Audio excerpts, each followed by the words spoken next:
თბილისში სერგო ფარაჯანოვის 87 წლის იუბილე აღინიშნა ბამბის რიგში ცნობილი რეჟისორის ძეგლთან სიმბოლური აქცია მოეწყო. აქციის მონაწილეები რეჟისორის ხსოვნისადმი პატივისცემის ნიშნად ფარაჯანოვის შემოქმედების სიმბოლოთი წითელი ბროწეულებით მივიდნენ.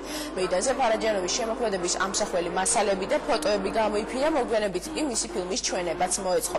ფარაჯანოვის იუბილეს საინიციატივო ჯგუფის, გაზეთ პრაიმ თაიმის, თბილისისა და კულტურის სამინისტროს მხარდაჭერით გაიმართა.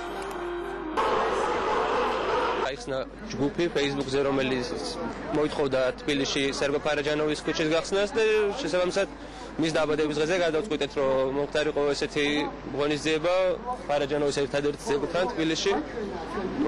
პრაიმ ტაიმი ბუნებრივად მივერტდა ამ ინიციატივას, იმიტომ რომ ყოველთვის გაზეთი მზად არის იყოს გახსნილი და ითანამშრომლობს ადამიანებთან, რომლებიც პოზიტიური იდეებით გამოდიან, კრეატიული იდეებით, რომლებიც საჭირო არის ქალაქისთვის, ქვეყნისთვის და ქართული საზოგადოებისთვის. ერევანში ძალიან საინტერესო მუზეუმია, მაგრამ იმას ფარაჯანოვის თბილისურ სახლთან საერთო არაფერი არ აქვს.